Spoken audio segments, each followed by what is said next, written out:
Good morning, or almost afternoon.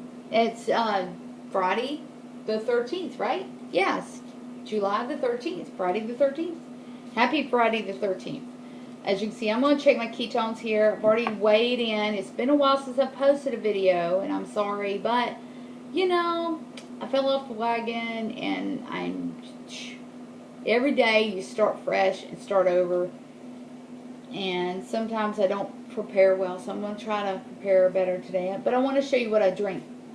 My drink mixture, which includes a lemon, some apple cider vinegar, and stuff. So I'll share that with you. But let me go ahead and check my ketones. I did tell you it was 145 this morning for my 5'2" frame. As you can see, I still got some fluff there.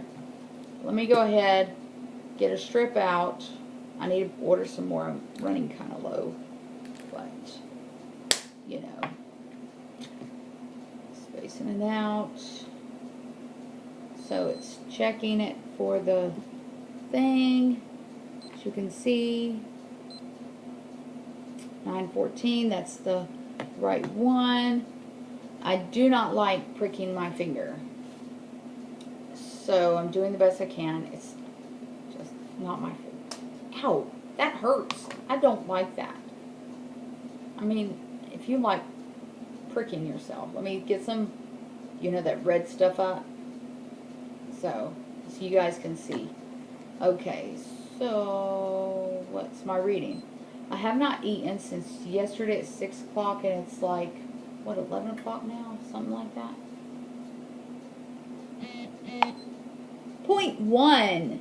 Yay, at least it doesn't say I'm low. It's 0.1, 0.1 millimoles per liter.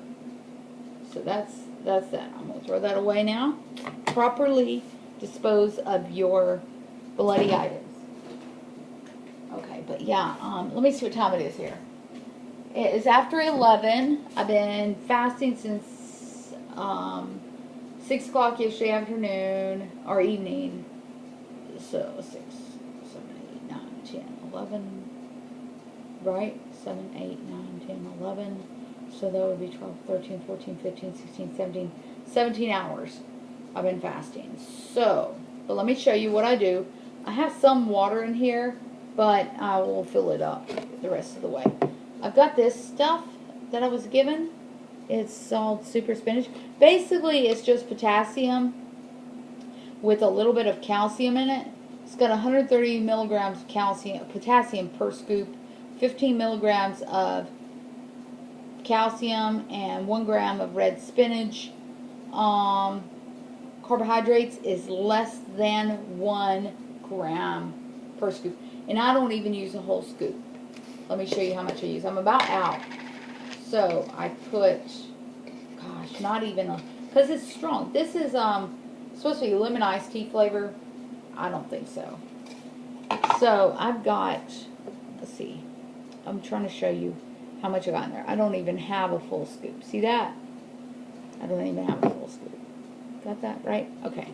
I put that in the glass. And I think because the potassium in it, that's going to help. And then, of course, a splash of the vinegar. Organic, preferably.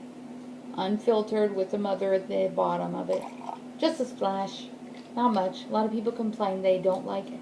They can't handle the apple cider vinegar. But if you do it right with the right mixture, like I said, putting that in there, because this is sweetened with stevia and stuff, so it's citric acid, natural flavors, malic acid, stevia, leaf extract, vegetable juice color from beets, and calcium silicate. So I can't quite give you a positive review of this or a negative. It's just, it does help the flavor. But not just the apple cider vinegar and that. Just remember, I'm going to fill it up with water. I'm going to add some lemon juice. Fresh squeeze is always best. So I'm going to cut a slice of this lemon and squeeze a good bit in there. So it's nice and lemony. And because that lemon iced tea thing has sweetener in it, and it sweetens it enough for me.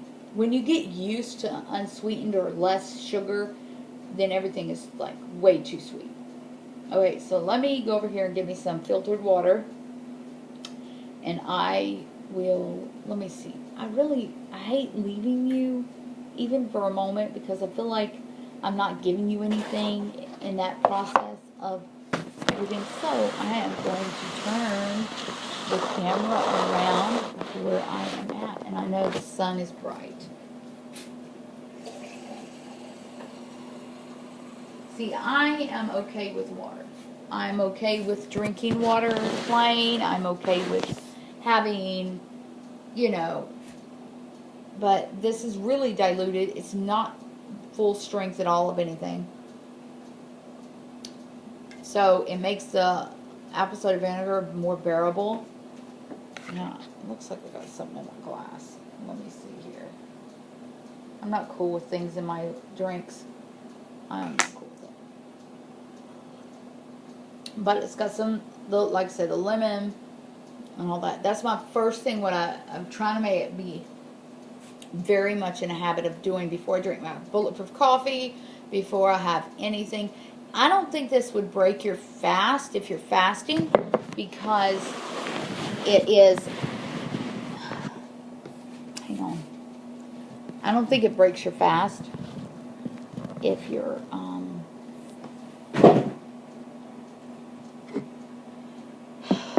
because it's like I said, this is less than 1 gram per whole scoop, and I use maybe a quarter a scoop, and then the apple cider vinegar is nothing, and then the lemon juice, was that even a tablespoon? That was just a little bit of lemon juice.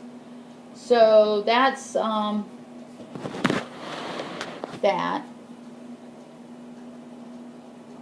I will drink this, and then that sustains me. I should be able to hold off till 12 and make it a 18-hour fast.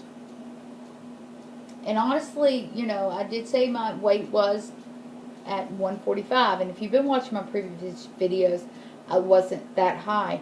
Actually, like I said, I fell off a little bit and gave in to everybody else's, you know, using other people as my excuse. I wasn't prepared, honestly, and I'm at the mercy of the driver. So, you know, when my husband's driving and I didn't have food prepped, I could have fasted or made better choices, but I didn't.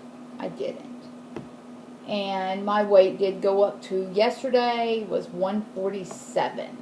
I was like, wow. Probably water weight. Clothes still fit pretty good. Hoping it's muscle because I still lift pretty heavy.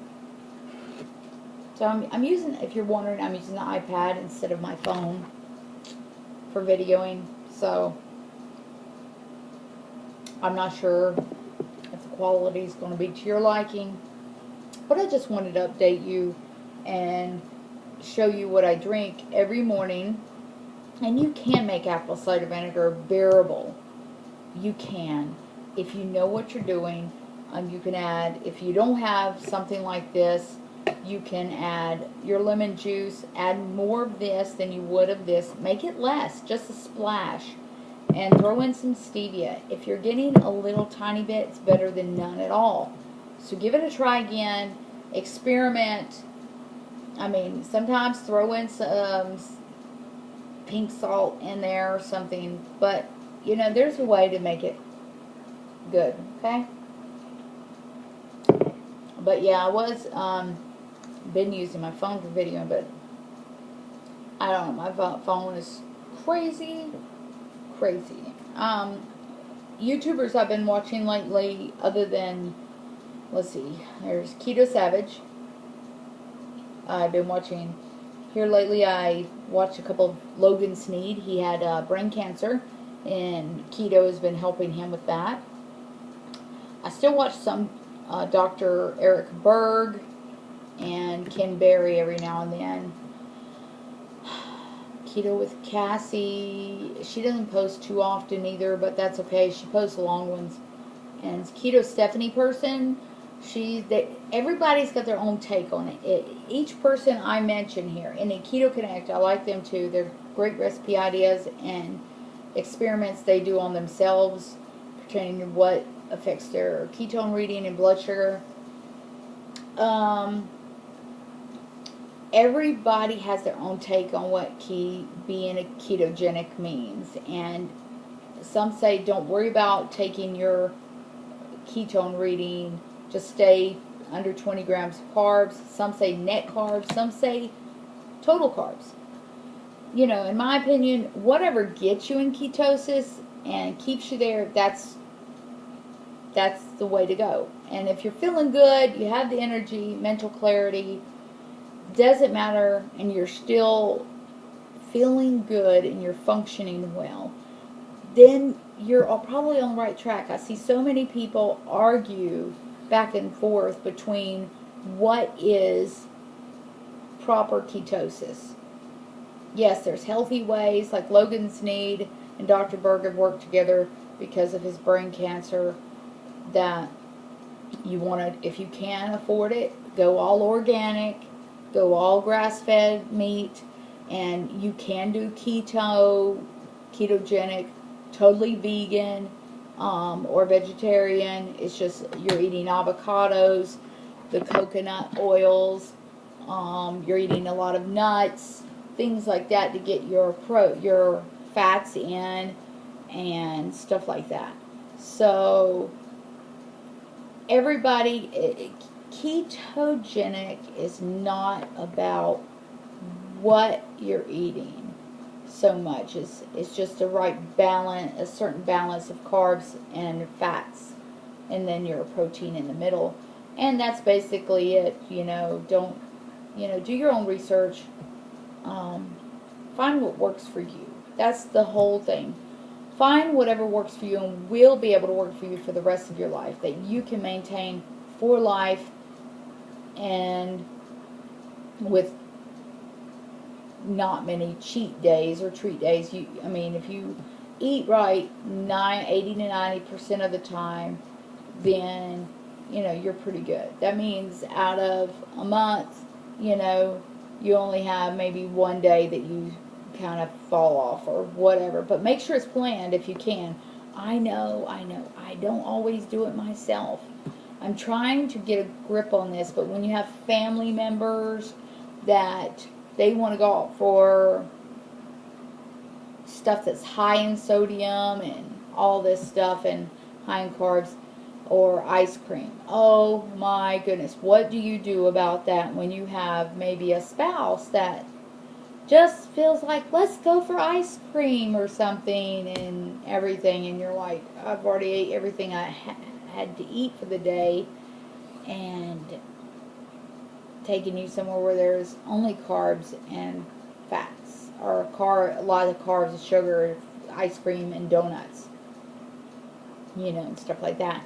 I could have just totally sat there and just watched him eat, which would have been challenging considering he likes to offer, and he made sure he got plenty extra, more than he would eat.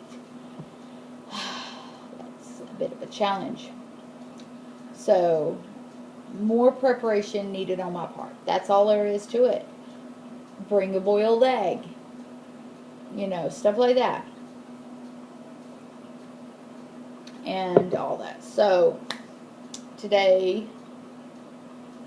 I'm going to try to just, I really want to get my ketones up to 1.5. 1.5. And all that. So, if you've listened to my rambling on this whole time, thank you. Don't forget to like, subscribe, so you can keep up with my journey, keep up with my progress, and watch me trim down a little bit, hopefully.